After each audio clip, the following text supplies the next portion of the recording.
नमस्कार। कहानियों की इस कड़ी में आज मैं आपके लिए लेकर आई हूँ मुंशी प्रेमचंद जी की एक और शानदार कहानी गुल्ली डंडा। तो आइए शुरू करते हैं।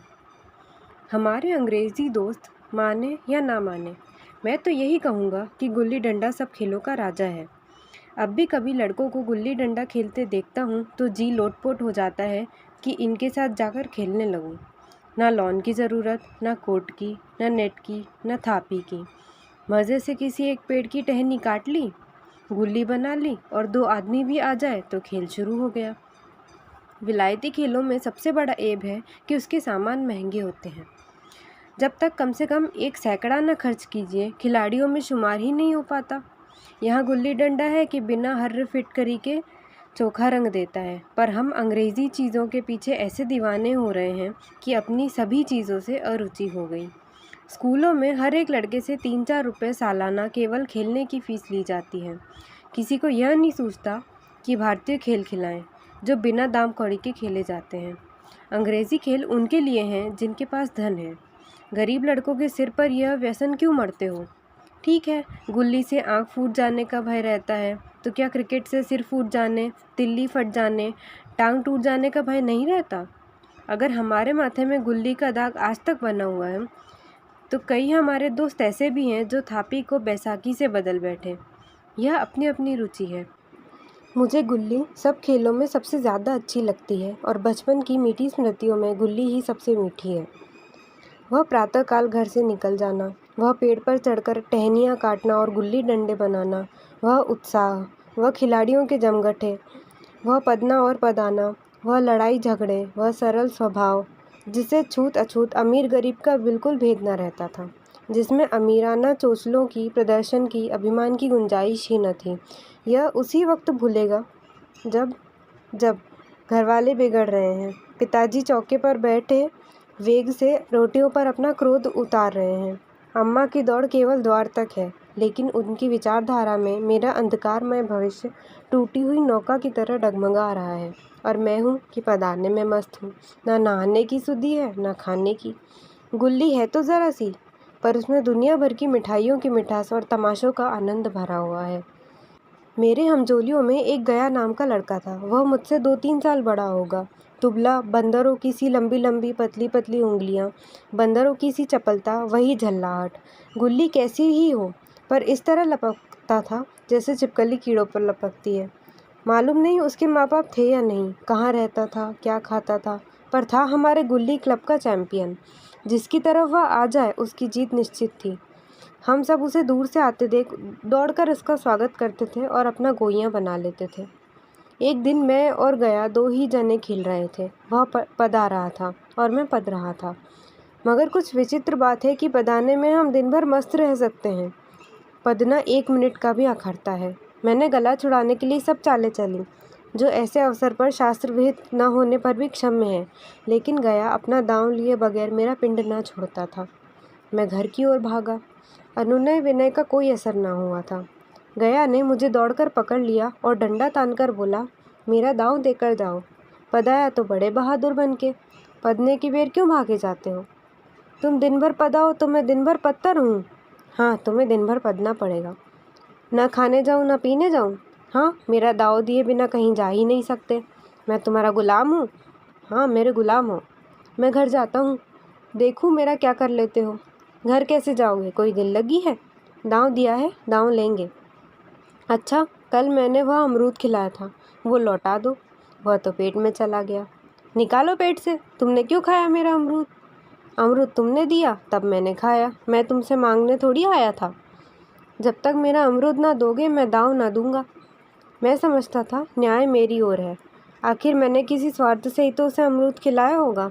कौन निस्वार्थ किसी के साथ सलूक करता है? भिक्षा तक तो स्वार्थ के लिए देते हैं। जब गया ने अमरूद खाया तो फिर उसे मुझसे दांव लेने का क्या अधिकार है? रिश्वत देकर तो लोग खून पचा जाते हैं, या मेरा अमरूद यूं ही हजम कर जाएगा? अमरूद पैसे के 5 वाले थे, जो गया के बाप को भी नसीब ना होंगे। यह सरासर अन्याय था। गया ने मुझे अपनी ओर खींचते हुए कहा, मेरा दांव देकर जाओ, अमरूद समरूद मैं नहीं जानता। मुझे न्याय का बल था, वह अन्याय पर डटा हुआ था। मैं हाथ छुड़ाकर भागना चाहता था, वह मुझे जाने न देता। मैंने उसे गाली दी, उसने उससे कड़ी गाली दी, और गाली ही नहीं, एक चाटा जमा दिया। मैंने उसे दांत से काट लिया, उसने मेरी पीठ पर डंडा जमा दिया। मैं रोने लगा। गया मेरे इस अस्त्र का मुकाबला न कर सका। मैंने तुरंत आंसू पोंछ डाले, डंडे की चोट भूल गया और हंसता हुआ घर जा पहुंचा। मैं थानेदार का लड़का एक लड़के के हाथों पिट गया, यह मुझे उस समय भी अपमानजनक मालूम हुआ, लेकिन घर में किसी से शिकायत न की। उन्हीं दिनों पिताजी का वहाँ से तबादला हो गया। नई दुनिया देखने की खुशी में मैं ऐसा फूला कि अपने हमजोलियों से बिछड़ जाने का बिल्कुल दुख न हुआ। पिताजी दुखी थे, वह बड़ी आमदनी की जगह थी। अम्मा जी भी दुखी थी।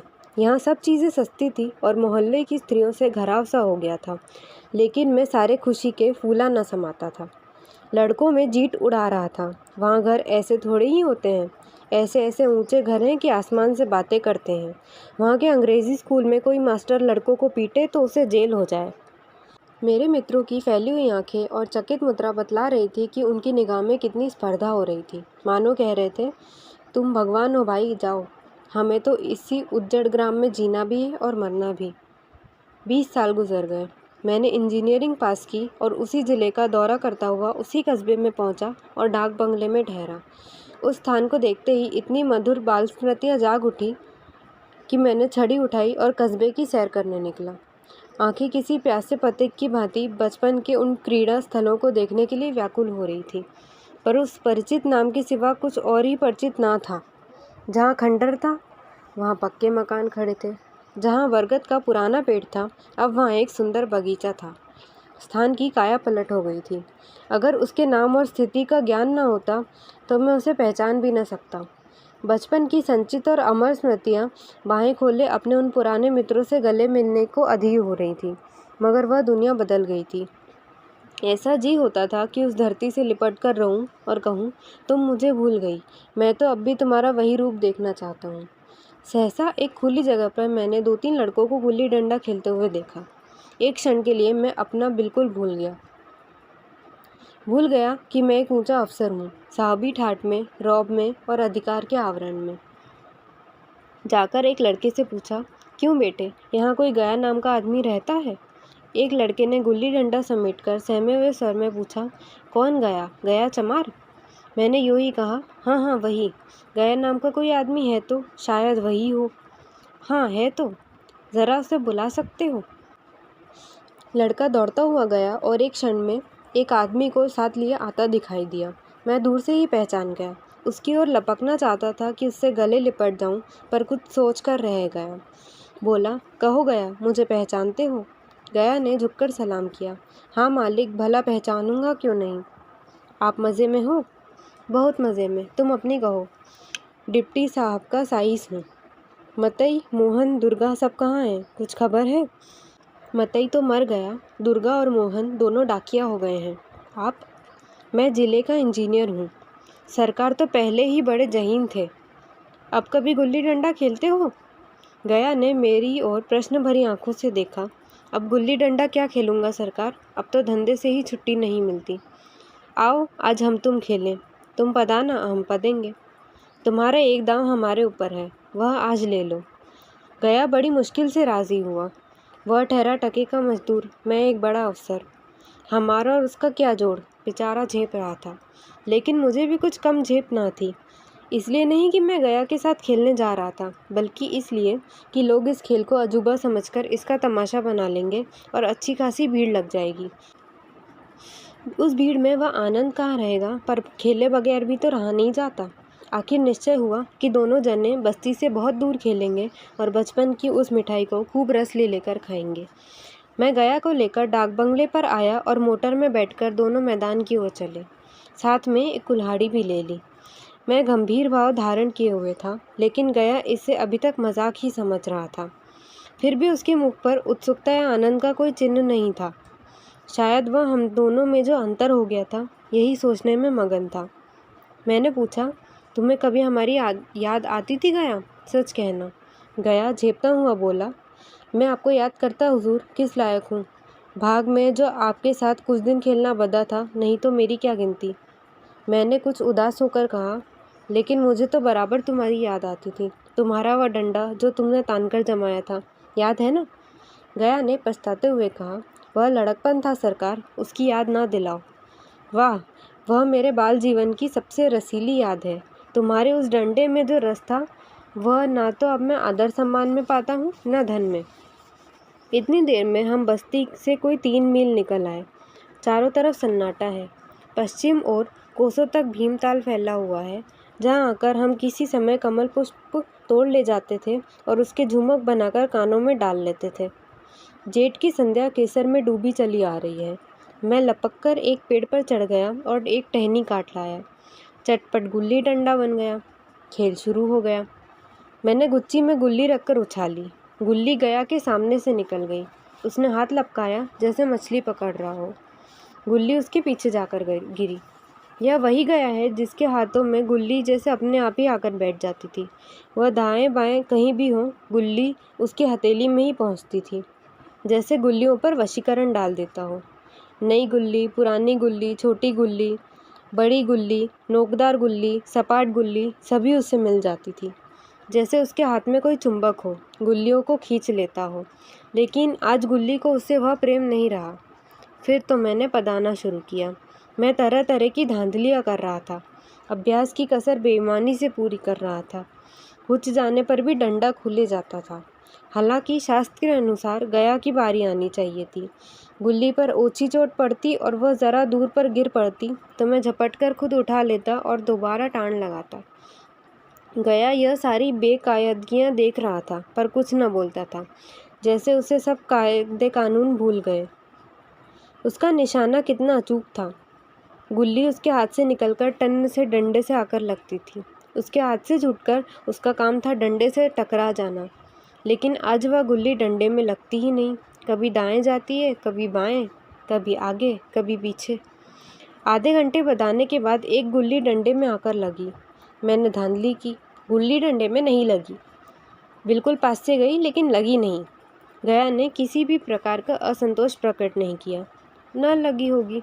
डंडे में लगती तो क्या मैं बेईमानी करता? नहीं भैया, तुम भला बेईमानी करोगे? बचपन में मजाल थी कि मैं ऐसा घपला करके जीता बचता। यही गया मेरी गर्दन पर चढ़ बैठता, लेकिन आज मैं उसे कितनी आसानी से धोखा दिए चला जाता था। गधा है, सारी बातें भूल गया। सहसा गुल्ली फिर डंडे से लगी और इतनी ज़ोर से लगी जैसे बंदूक छूटी हो। इस प्रमाण के सामने अब किसी भी तरह की धांधली करने का साहस मुझे इस वक्त ना हो सका।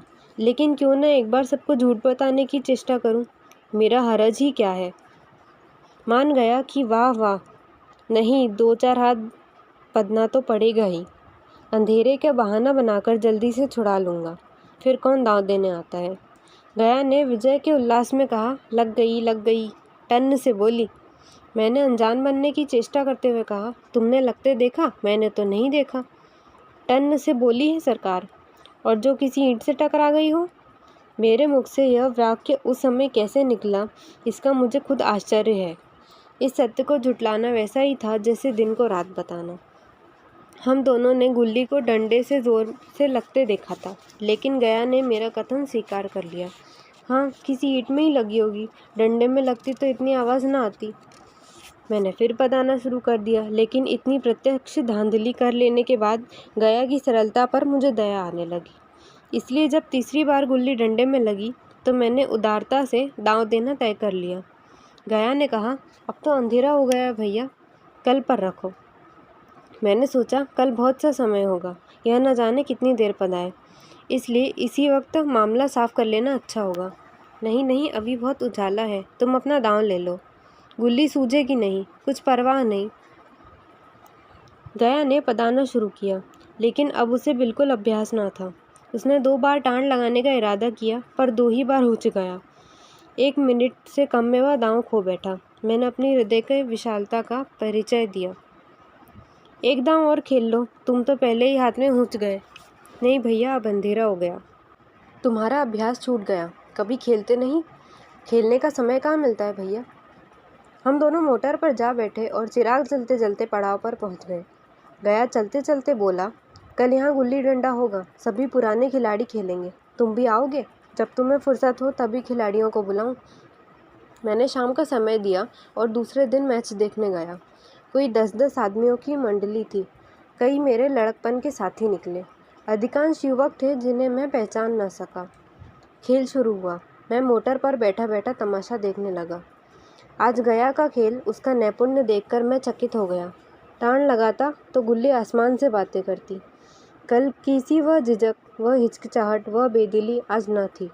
लड़कपन में जो बात थी, आज उसने प्रौढ़ता प्राप्त कर ली थी। कहीं कल इसने मुझे इस तरह पदाया होता तो मैं ज़रूर रोने लगता। उसके डंडे की चोट खाकर गुल्ली 200 गज की खबर लाती थी। पदने वालों में एक युवक ने कुछ धांधली की। उसने अपने विचार में गुल्ली लपक ली थी। गया का कहना था गुल्ली ज़मीन में लगकर उछली थी। इस पर दोनों में ताल ठोकने की नौबत आई है। युवक दब गया। गया का तमतमाया हुआ चेहरा देखकर वह डर गया। अगर वह दब न जाता तो ज़रूर मारपीट हो जाती। मैं खेल में न था, पर दूसरों के इस खेल में मुझे वही लड़कपन का आनंद आ रहा था जब हम सब कुछ भूलकर खेल में मस्त हो जाते थे। अब मुझे मालूम हुआ कि कल गया ने मेरे साथ खेला नहीं, केवल खेलने का बहाना किया। उसने मुझे दया का पात्र समझा। मैंने धांधली की, बेईमानी की, पर उसे ज़रा भी क्रोध न आया। इसलिए नहीं कि वह खेल नहीं रहा था, वह मुझे खिला रहा था, मेरा मन रख रहा था। वह मुझे पदाकर मेरा कचूमर नहीं निकालना चाहता था। अब मैं अफसर हूँ। यह अफसरी मेरे और उसके बीच में दीवार बन गई है। अब मैं उसका लिहाज पा सकता हूँ, अदब पा सकता हूँ, साहचर्य नहीं पा सकता। लड़कपन था तब मैं उसका समकक्ष था। यह पद पाकर अब मैं केवल उसकी दया के योग्य हूँ। वह मुझे अपना जोड़ नहीं समझता। वह बड़ा हो गया है और मैं छोटा हो गया हूँ। आप सभी को ये कहानी कैसी लगी कमेंट करके ज़रूर बताइएगा। अगर आपको ये कहानी अच्छी लगी तो इसे लाइक और शेयर ज़रूर करें और चैनल को सब्सक्राइब करें ताकि हम आपके लिए और कहानियाँ ला सकें। Thank you for listening.